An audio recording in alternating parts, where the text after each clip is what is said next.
नमस्कार, जोहार। मैं हूं देवेंद्र कुमार। आप देखना शुरू कर चुके हैं भारत मित्र।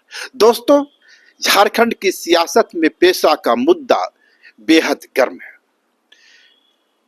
जेपीआरए, पी पेशा, पेशा, पेशा कानून के इन तीन फॉर्मेट को लेकर गर्मा गर्म बहस जारी है।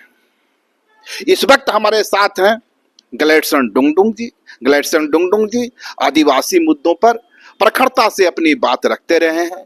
पहले भी पेशा कानून को लेकर इन्होंने भारत मित्र से बात की है। आज जो इनसे हमारी बातचीत होने वाली है वह दरअसल इस संदर्भ में होने वाली है कि पेशा कानून को लेकर जो पिछले दिनों बैठक हुई थी, जिसमें पेशा, पी पेशा, जेपीआरए कि जो तमाम मानने वाले हैं या इसके पैरोकार हैं, उन सबों की एक सामूहिक बैठक हुई थी। हमारी जानने की कोशिश आज यह है कि वह जो बैठक हुई उसका नतीजा क्या निकला। बहुत बहुत स्वागत आपका। पिछले दिनों मैं समझता हूँ 2-3 दिन पहले ही आप लोगों ने एक बैठक की थी, जिसमें पी पेशा, जेपीआरए और पी पेशा से माल्टो जी, जेपीआरए से शायद विजय कुजूर, मैं गलत नहीं हूं तो ये सारे लोगों को आपने एकत्रित किया था। एक कोशिश की गई थी कि पेशा पर एक सहमति बन सके। क्या वह सहमति बनी? देखिए, विजय कुजूर जी नहीं आए थे, मतलब जेपीआरए के सपोर्टर कोई नहीं आए। अच्छा। और यहाँ पे जो कंफ्यूजन था खासकर एक्रोनिम को लेकर, पी पेशा एक ग्रुप कह रहा है, एक ग्रुप कह रहा है कि पेशा 1996, तो उसको हमने स्पष्ट किया है कि चूंकि केंद्र सरकार के सारे जो भी राज्य सरकारों के साथ जो कॉरेस्पॉन्डेंस हुआ है उसमें एक्रोनिम के रूप में पेशा ही उपयोग किया गया है। यदि अब पेशा पर जितने भी किताब लिखे गए हैं उसमें भी पेशा का जिक्र है। उसके अलावे सुप्रीम कोर्ट का जजमेंट, झारखंड हाई कोर्ट का जजमेंट या ऑर्डर भी देखिएगा तो सब जगह उसका पेशा ही लिखा हुआ है। तो provisions of panchayat extension to schedule area act 1996 उसका एस्टेब्लिश एक्रोनिम पेशा है। इसलिए हमने कहा, वहां से घोषणा किया कि हम लोग सभी लोग पेशा ही बोलेंगे और यहाँ से मूवमेंट को आगे लेके जाएंगे। और इसका निश्चित रूप से आज जो उसका उसी का सेकंड हिस्सा है, आज प्रेस कॉन्फ्रेंस कर रहे हैं। उसके बाद 19 तारीख को हम लोग का खूंटी में बड़ा प्रोग्राम है और रांची में भी इस बीच कई बहस वगैरह चालू होगा। तो ये सब लगातार ये एक प्रक्रिया है, ये चल रहा है। आपका जो प्रेस नोट है जो इस वक्त हमारे हाथ में है, इसमें आप लिखते हैं कि पंचायती राज विभाग के अनुसार देश के अनुसूचित राज्यों में से 8 राज्यों में बने पंचायती कानूनों के तर्ज पर ही जेपीआर बनाया गया है। पंचायती राज विभाग के अनुसार आपका यह दावा है। क्या पंचायती राज आप बताना चाहता है कि चूंकि 8 राज्यों में असंवैधानिक रूप से अनुसूचित क्षेत्रों में पंचायत कानून लागू किया गया है, इसलिए झारखंड को भी उसी रास्ते पर आगे बढ़ना चाहिए? एक बड़ा सवाल है आपका। नहीं, एक जोड़ दूं उसमें। दूसरी बात है कि इस सच को छुपा लिया गया है कि मध्य प्रदेश और छत्तीसगढ़ के अनुसूचित क्षेत्रों में पेशा कानून 1996 लागू है, न कि समान क्षेत्रों के पंचायत कानून। क्या कहें? हाँ, वही, चूंकि इनका ये कह रहे हैं कि जेपीआरए 1 को वो जस्टिफाई करना चाहते हैं। जेपीआरए 1 को मुझे समझ में नहीं आता है, आखिर झारखंड सरकार का पंचायती राज विभाग जो है वो क्यों जेपीआरए के पीछे पड़ा हो। कभी बोलता है ये संवैधानिक है, कभी कह रहे हैं कि पूरे 10 राज्य जो हैं देश में अनुसूचित क्षेत्र के, उसमें से 8 राज्यों का जो कानून बना है इसी प्रक्रिया में बना है, तो पंचायती राज अधिनियम का। बिल्कुल। तो इसीलिए हमारा कहना है कि यदि 8 राज्यों ने असंवैधानिक कार्य किया तो आप भी असंवैधानिक कार्य को ही जारी रखना चाहते हैं। ठीक उसी तरह जिस तरह इन दिनों भाजपा के नेता कहते हैं कांग्रेस ने वो किया इसलिए हम भी कर रहे हैं, तो ऐसा तो नहीं चलेगा ना। आप और ये 8 राज्यों में असंवैधानिक कार्य हुआ है तो उसकी पुनरावृत्ति झारखंड में नहीं होनी चाहिए। और इसलिए भी नहीं होनी चाहिए कि मौजूदा इंडिया गठबंधन की सरकार या पूरा इंडिया गठबंधन का कुनबा को देखिए, वो क्या बोल रहे हैं, दावा कर रहे हैं कि हम संविधान बचाने के लिए निकले हुए हैं। जब आप संविधान बचाने के लिए निकले हैं तो आप जो है कि असंवैधानिक रूप से जो भाजपा ने करके रखा है झारखंड में 2001 से, उसी को आप जारी क्यों करना चाहते हैं, क्यों जस्टिफाई कर रहे हैं उसके लिए? तो इसीलिए हम कह रहे हैं कि ये तो बड़ा एलिगेशन है आपका कि भाजपा जिस असंवैधानिक कार्य को करती रही है, मौजूदा इंडिया गठबंधन की सरकार जो है उसी असंवैधानिक कार्य को आगे बढ़ा रही है, जबकि संविधान का ढिंढोरा पिटती है। बिल्कुल वही मैं कह रहा हूँ, असंवैधानिक कार्य इसीलिए कह रहे हैं कि देखिए, अगर संविधान उठा के देखिए, अनुच्छेद 243 243 एम 4B, उसमें बहुत स्पष्ट है कि ये पंचायत का जो उपबंध है उसको एक्सटेंशन करना है शेड्यूल एरिया में, उसके लिए सिर्फ संसद ही कानून बना सकता है, संसद ही उसको कर सकता है, विधानमंडल को अधिकार नहीं है। तो किस हैसियत के साथ 2001 में झारखंड के प्रथम मुख्यमंत्री माननीय बाबूलाल मरांडी के नेतृत्व में विधानसभा में JPRA कानून पारित कर दिया गया और पूरे अनुसूचित क्षेत्र में लागू कर दिया गया। ये तो असंवैधानिक है ना, उनके पास अधिकार ही नहीं था, पंचायत के लिए कानून बनाने का अधिकार था। तो आप क्या मानते हैं कि बाबूलाल जिस असंवैधानिक कार्य को किया था या उनके रिज में हुआ था, हेमंत सरकार में भी उसी की पुनरावृत्ति हो रही है? जिस तरह से रिजिडिटी मतलब दिख रहा है, जिस तरह से जिद्दीपन दिखाई दे रहा है पंचायत राज विभाग के अंदर, उससे तो यही स्पष्ट दिख रहा है। एक सवाल जो बढ़ता है, आप आगे चल के एक सवाल खड़ा करते हैं इसी प्रेस नोट में कि झारखंड और छत्तीसगढ़ राज्य का निर्माण एक साथ हुआ, जबकि छत्तीसगढ़ में पेशा कानून है। नहीं, मैं इसलिए बोल रहा हूँ, जैसे ये लोग कह रहे हैं कि जस्टिफाई कर रहे हैं कि हम जो इस बार बनाए हैं नियमावली, है ना, झारखंड उपबंध अनुसूचित क्षेत्र पर विस्तार अधिनियम 2024, अधिनियम नहीं, नियमावली 2024, ये जो है एकदम जायज है। तो इसलिए मैं कह रहा हूँ, अगर उसको आप जस्टिफाई कर रहे हैं और एक तरफ दावा कर रहे हैं कि 10 राज्य के अनुरूप ही बना रहे हैं, तो 10 राज्य छोड़िए ना, मैं कह रहा हूँ कि झारखंड और छत्तीसगढ़ एक साथ बना, तो कंपेयर करके देख लिया जाए। आप उसमें टर्म दे रहे हैं, छत्तीसगढ़ पंचायत अधिनियम 1993 की धारा 1 और उपधारा 1 में अनुसूचित क्षेत्र एवं इसके उपबंध 14 का स्पष्ट जिक्र है, जबकि JPR की धारा 1 और उपधारा में अनुसूचित क्षेत्र और इसके उपबंध के बारे में कोई जिक्र नहीं। तो बड़ी बात आप कह रहे हैं। बहुत बड़ी बात, वही तो मैं कह रहा हूँ कि आप जो है कि छत्तीसगढ़ का पंचायत कानून देख लीजिए और झारखंड का JPRA को मिलाइए, उसका सेक्शन देखिए, मैंने जिक्र किया है, उसकी धारा 1 उपधारा 2 में देखिए, दोनों में छत्तीसगढ़ क्लियरली जिक्र कर रहा है कि यह अनुसूचित क्षेत्र जो है उसके लिए होगा, और उसमें उपबंध का भी जिक्र है 14 का क्लियरली। और इसमें क्या कर रहे हैं, झारखंड का अगर देखेंगे JPRA, उसका धारा 1 उपधारा 2, उसमें क्या है, उसमें अनुसूचित क्षेत्र का कोई जिक्र नहीं है, दूसरा उपबंध का कोई जिक्र नहीं है, तीसरा ये लोग इस कानून को कह रहे हैं कि हम ये कंटोनमेंट एरिया, मिलिट्री एरिया जो भी है उसमें मतलब ये कानून लागू नहीं होगा, और दूसरा जो है नगर पालिका क्षेत्र में लागू नहीं होगा। बाहर वाह, नगर पालिका असंवैधानिक तरीके से बना के रखा है अर्जुन मुंडा जी ने 2011-12 में कानून लाया, और जो है वो कह रहे हैं कि उधर पेशा नहीं लागू होगा। जानते इसका मतलब क्या है? उसका मतलब यह है कि ये क्या करेंगे, धीरे धीरे रांची को खूंटी तक पहुंचा देंगे और सब क्षेत्र को जो है कि नगर निगम घोषित कर देंगे। वहां पेशा कानून गया, मतलब आदिवासी का जमीन गया, आदिवासी का अधिकार गया, ग्राम सभा का अधिकार सब गया, मतलब गैर कानूनी तरीके से JPRA के रास्ते लेकर जो है नगर निगम को कानूनी बनाकर जो है सब कुछ आदिवासियों का कब्जा करना इनका मानसा है।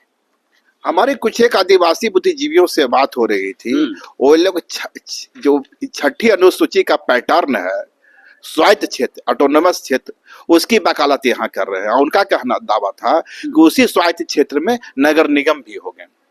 तो सरकार तो इससे बिल्कुल इनकार करते हुए दिख रही है। बिल्कुल, क्योंकि वो असंवैधानिक काम कर रहे हैं। इसमें ये भी देखिए ना, केंद्रीय पेशा कानून 1996 उठा लीजिए, उसमें क्या बोलता है, क्लियरली बोलता है देश के अनुसूचित क्षेत्र में लागू होगा।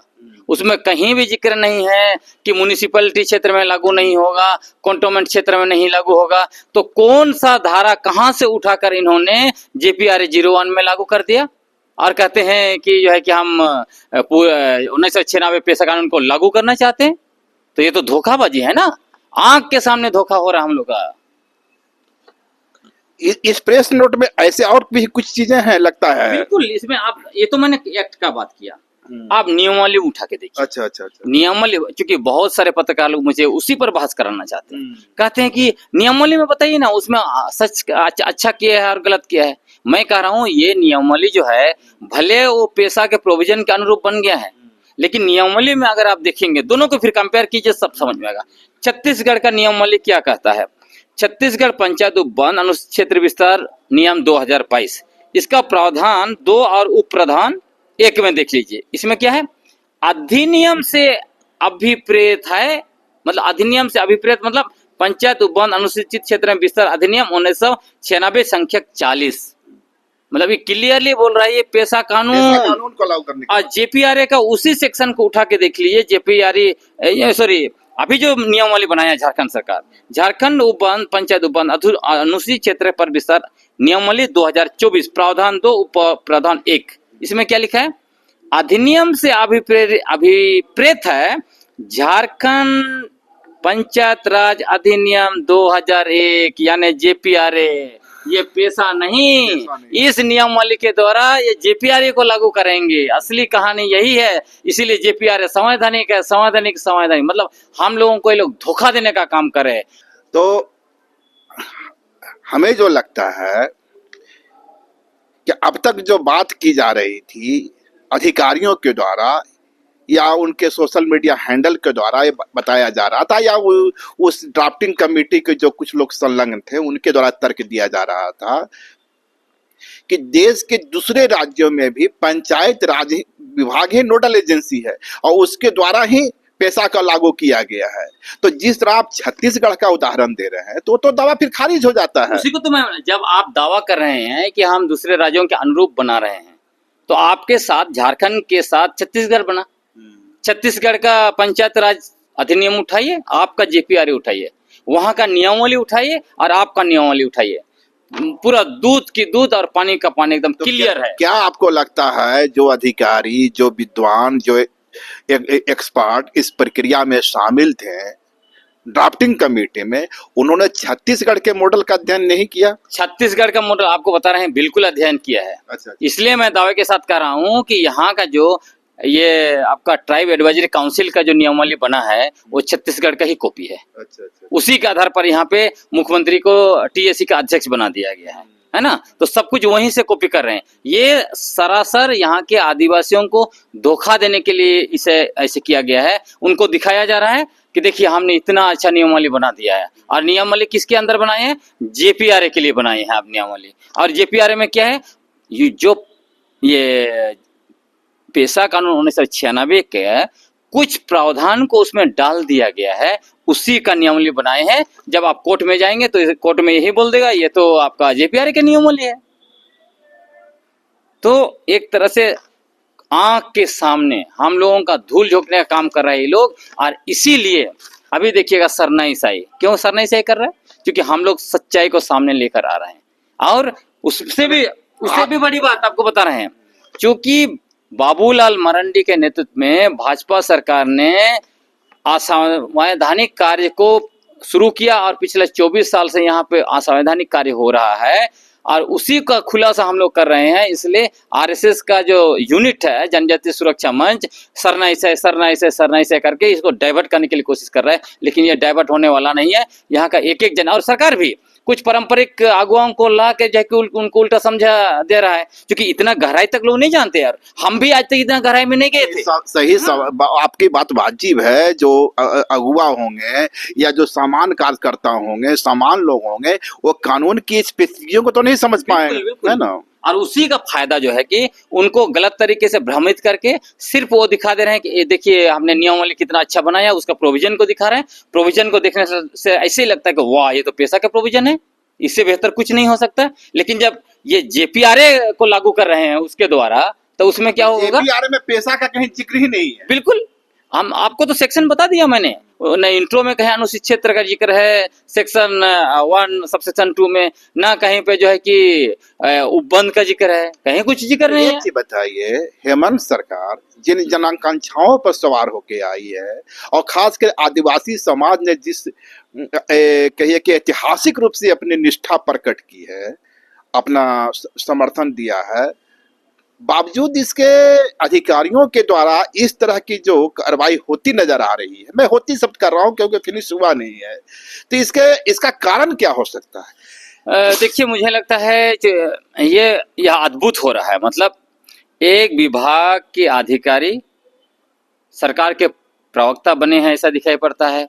ना विभागीय मंत्री कुछ बोल रहे हैं, ना माननीय मंत्री कुछ बोल रहे हैं, ना कांग्रेस ना जेएमएम। तो मुझे तो लगता है कि सभी का मिली भगत है। ये सिर्फ पंचायत राज विभाग को सामने कर दिया है ताकि लोग पंचायत राज विभाग पर टूट पड़े और ये इन लोग बच जाए, लेकिन ऐसा नहीं हो सकता है। यह सरकार का ही वो विभाग है और अधिकारी अगर कुछ बोल रहे हैं तो हम लोग यह मान लेंगे कि यह सरकार का आधिकारिक बयान है। और यदि ऐसा चलते रहेगा तो ये आगे बहुत दिक्कत होगा। मतलब पूरे झारखंड में आंदोलन अभी शुरू हो गया। ब्लॉक ब्लॉक में हर जगह पे लोग शुरू कर दिए हैं मतलब प्रतिकार करना। और ये सच्चाई जिसको मैंने आपके सामने रखा, जैसे ही आम जनता के पास जाएगा देखिएगा पूरा राज्य में जो है कि लोग मोबिलाइज होना शुरू हो जाएंगे। अब तक जो जानकारी आपने सामने रखी उसको एक थोड़ा सा 5 लाइन में समराइज कर सकते हैं क्या? हाँ बिल्कुल। पहला तो सिंपल सा बात यह है कि JPRA 1 असंवैधानिक है, क्योंकि अनुच्छेद 243 M4B के तहत अनुसूचित क्षेत्र में पंचायत का उपबंध का विस्तार का अधिकार सिर्फ और सिर्फ संसद को है, विधानमंडल को नहीं है। पहली बात तो यह है। दूसरी बात यह है कि ये लोग कह रहे हैं कि 10 राज्य जो हैं उसमें से 8 राज्य जिस तरह से बनाए हैं, 2 राज्य अभी बना रहे हैं, तो उसी के अनुरूप ये है, वो भी गड़बड़ है। और उसमें मैं बोल रहा हूँ कि अगर 10 राज्य 8 राज्य गलत कर रहे हैं, असंवैधानिक कार्य कर रहे हैं, तो आप भी उसको करेंगे, क्योंकि आप तो कहते हैं हम संविधान बचाएंगे, तो संविधान के अनुरूप जाना चाहिए। अब छत्तीसगढ़ और झारखंड एक साथ बने, इसलिए मैं कह रहा हूँ कि छत्तीसगढ़ का पंचायत कानून को उठा के देखिए और झारखंड का पंचायत कानून को उठा के देख लीजिए, दोनों में जमीन आसमान का अंतर है। वहां पे अनुसूचित क्षेत्र का जिक्र है, वहां पे उपबंध का जिक्र है, यहाँ पे जिक्र ही नहीं है। नियमावली को देख लीजिए तो वही हाल है।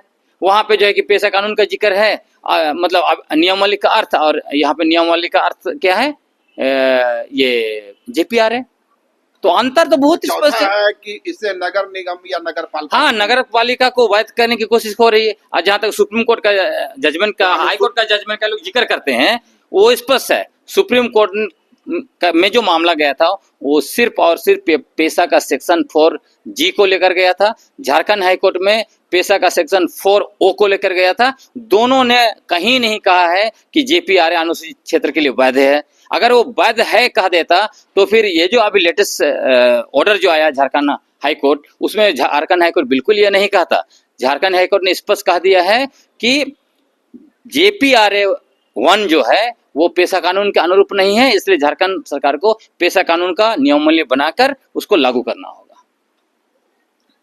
तो इस तरह से नहीं नगर पालिका क्षेत्र को JPRA से बाहर किया जा रहा है, तो आने वाले दिनों में सियासत इस पर काफी गर्म होगी। बिल्कुल। देखिए, इसको नगर पालिका को अगर प्रोटेक्शन देंगे और नगर पालिका के थ्रू, नगर पालिका असंवैधानिक है, असंवैधानिक इसलिए है 243ZC1 उसके द्वारा स्पष्ट नगर पालिका का कानून अनुसूचित क्षेत्र में लागू करने हेतु मनाही है। अगर लागू करना है तो उसको 243ZC3 के द्वारा संसद को एक कानून पारित करना पड़ेगा, तभी उसको अमेंडमेंट करना पड़ेगा, तभी लागू हो सकता है, नहीं तो नहीं लागू हो सकता है। अच्छा, कुछ जो हमारे मित्र कहिए, सहयोगी कहिए या विचारक कहिए, उनका मानना है सरकार किसी की हो, भाजपा की हो, कांग्रेस की हो, जेएमएम की हो, ना तो सरकार और ना ही अधिकारी, जो संसाधन है गांव में पसरे हुए, वो जल है, जंगल है, जमीन है, क्या कोई भी सरकार छोड़ना चाहती है? बिल्कुल नहीं चाहती है। जब आप ये कहते हैं तो मुझे याद आता है माननीय जयराम रमेश जी का, जब ग्रामीण विकास मंत्री हुआ करते थे भारत सरकार में, तब जब भी आते थे हम मिलते थे उनसे। एक कार्यक्रम में उन्होंने स्पष्ट कहा, पत्रकारों ने पूछा कि पेशा कानून क्यों लागू नहीं हो रहा देश में।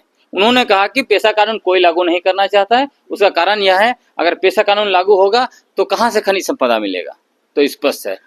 मैं ऐसा इसलिए कह रहा हूँ कि सुधीर पाल जी जो ड्राफ्टिंग कमेटी के मेंबर भी रहे हैं, उनका तर्क था कि जब एक JPRA लागू हो जाएगा तो बालू, जंगल, जमीन, ये सब कुछ जो है वहां की ग्राम सभा के हाथों में होगा।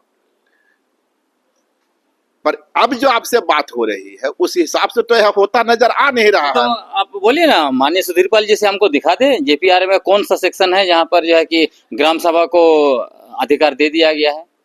कहीं नहीं है। यहाँ देखिए एनजीओ का एक बड़ा इंटरेस्ट है। एनजीओ का अपना इंटरेस्ट क्या है कि एनजीओ वाले वो अभी इस कानून को जैसे भी लागू करवाना चाहते हैं। लागू करवाने के बाद पंचायत कानून, जेपीआर और इसका मतलब पेशा कानून और उसकी नियमावली का ट्रेनिंग के नाम पर करोड़ों रुपए का उनको प्रोजेक्ट मिलेगा। वो प्रोजेक्ट लेके जाएंगे, थोड़ा ट्रेनिंग प्रोग्राम करेंगे, फिर उनका पॉकेट भरेगा। इसीलिए एनजीओ जो है कि पूरे लगे हुए हैं। बहुत सारे एनजीओ, आप जाइए ना पंचायत राज विभाग का दफ्तर जाइए, एनजीओ के लोग हर दिन मिलेंगे आपको, बड़े बड़े अधिकारी मिलेंगे। उनका इंटरेस्ट क्यों है भाई? मसला आदिवासियों का है, आपको क्यों जा रहा है? वो दूसरी एक बात तो पैसा का है, प्रोजेक्ट उनको मिलेगा। दूसरी बात यह है कि पेशा अगर लागू हो जाए तो पेशा में एक अलग से धारा है, उसमें स्पष्ट है, प्रोविजंस है कि एनजीओ उस गांव में काम करेगा कि नहीं करेगा वो फैसला ग्राम सभा करेगा। तो इनको डर है, अगर वो मना कर दिए तो इनका दुकानदारी बंद हो जाएगा। दूसरा, ये अगर पेशा लागू हो जाता है तो शायद दुकानदारी जब मना ही हो जाएगा, ट्रेनिंग कहाँ देंगे, प्रोजेक्ट कहाँ से मिलेगा? इसीलिए ये लोग जैसे भी सरकार के साथ मिलके JPRA 1 को लागू करना चाहते हैं। वहाँ ग्राम सभा का भी अधिकार नहीं है कोई एनजीओ को रोकने के लिए, ना खनिज संपदा पे है, ना जमीन वापसी है। जमीन माफिया सब कुछ इसमें शामिल है। भूमि माफिया, लैंड माफिया, आपको माइनिंग माफिया, बड़े बड़े अधिकारी जो आपको ट्राइबल सब प्लान का पैसा का मलाई मार रहे हैं। उसके साथ साथ जो है आप डिस्ट्रिक्ट मिनरल फाउंडेशन ट्रस्ट का पैसा जो आ रहा है विस्थापित लोगों के लिए, उस क्षेत्र के विकास के लिए, उसे बंदरबाट अपना बंगला बना रहे हैं अधिकारी। कहीं पे जो है कि सरकारी बंगला और कहीं पे जो है कि जिम बना रहा है, ओपन जिम, उसमें बंदरबाट हो रहा है। ये सब चीजें हो रही है। नहीं, आपने एक बड़ी बात छेड़ दी। हाल के दिनों में आपकी ओर से और कुछ और लोगों की ओर से भी बात आई है कि जो ट्राइबल फंड का पैसा है, डिस्ट्रिक्ट माइनिंग फंड का पैसा है, उस पैसे के इस्तेमाल से झारखंड में जिम खाना बनाए जा रहे हैं, क्लब बनाए जा रहे हैं, प्रेस क्लब तो बनाया ही गया है। इस तरह से गैर अनुसूचित क्षेत्रों में भी उस राशि से सड़कें बनाई जा रही हैं। बिल्कुल। तो ये माजरा क्या है? माजरा वही है, क्योंकि देखिए सिंपल सा बात, आप सोचिए 1 करोड़ से ज्यादा रुपए से 24 ओपन जिम बनाए हैं, छोटा छोटा। कहाँ कहाँ बने हैं? बोकारो में। तो आपको लगता है कि उसमें 1 करोड़ से ज्यादा खर्च हुआ होगा? अच्छा। आपका जो है कि डंग बंगला में फर्नीचर खरीद रहे हैं डीसी, तो उसमें सारा घपला। रांची का भी है डंग बंगला, रांची का डीसी ने आपका मैक्सलुक्सी गंज में डंग बंगला बना के रखा है। अच्छा। तो ये सब चीजें मैं नहीं कह रहा हूँ, आप 2024 में अक्टूबर में जारी किया हुआ है सीएजी का रिपोर्ट पढ़ लीजिए। सीएजी ने डीसी जो है 4 डीसी पर कार्रवाई करने के लिए राज्य सरकार को रिकमेंडेशन दिया। रांची प्रेस क्लब का क्या मामला है? क्यों रांची प्रेस क्लब टीएसपी का पैसा से बना हुआ है रघुवर दास जी के समय में। तो आपको क्या लगता है कि चूंकि आदिवासी फंड के पैसे, आदिवासी वेलफेयर के पैसे, माइनिंग अनुसूचित क्षेत्र के जो माइनिंग के पैसे इन डिपार्टमेंट में या इसकी बंदरबाट नहीं हो, इसीलिए जो है से पेशा कानून लाने के बचने की कोशिश की जा रही है? नहीं, पेशा कानून आ जाएगा ना तो ग्राम सभा गला पकड़ेगा नहीं लोगों का। अच्छा। अधिकारियों का गला पकड़ेगा, क्योंकि ये जो टीएसपी है या जो है कि आपका डिस्ट्रिक्ट माइनिंग फाउंडेशन ट्रस्ट है, उसमें तो ग्राम सभा पूछेगा ना। ग्राम सभा को शामिल करना है ना, किसको आपने पैसा दिया, कहाँ खर्च किया, क्या बनाया। तो इसीलिए ये लोग नहीं चाहते हैं कि ग्राम सभा एक्टिव हो जाएगा, मुश्किल हो जाएगा। बालू माफिया, आप सोचिए ना, अभी खूंटी में खबर आया कि ये लोग मुखिया को बालू देंगे, उसके बालू घाट का। तो क्या करेगा मुखिया? 100 ट्रक निकालेगा, लिखेगा 10 ट्रक, और आधा पैसा बाकी लोगों का अपने रखेगा, आधा अधिकारियों को देगा। खेल यही है, पूरा कोयला क्षेत्र में यही है कि बड़े बड़े जितने BCCL CCL इनके बड़े बड़े अधिकारी, इतना सारा बंगला इनके पास कैसे है? उसी तरह 1000 ट्रक निकला, लिखते हैं 500। ये मामला यही है। तो अगला कदम अब आप लोग का क्या होगा? अगला कदम हम लोग तो कैंपेन कर रहे हैं। हम लोग तो गांव-गांव जाएंगे, लोगों को बताएंगे, सच्चाई से अवगत कराएंगे, बाकी लोग डिसाइड करें क्या करना है। तो ये थे हमारे साथ ग्लैडसन डुंगडुंग जी, जिनका साफ मानना है कि सरकार JPRA के नाम पर ठगने का काम कर रही है, उसका इरादा ठीक नहीं है। और यदि इसी JPRA के फॉर्मेट में पेशा कानून को लागू करने की कोशिश हुई या JPRA के नाम पर पेशा कानून बनाने की बात कही गई तो आदिवासी समाज इसका पुरजोर विरोध करेगी।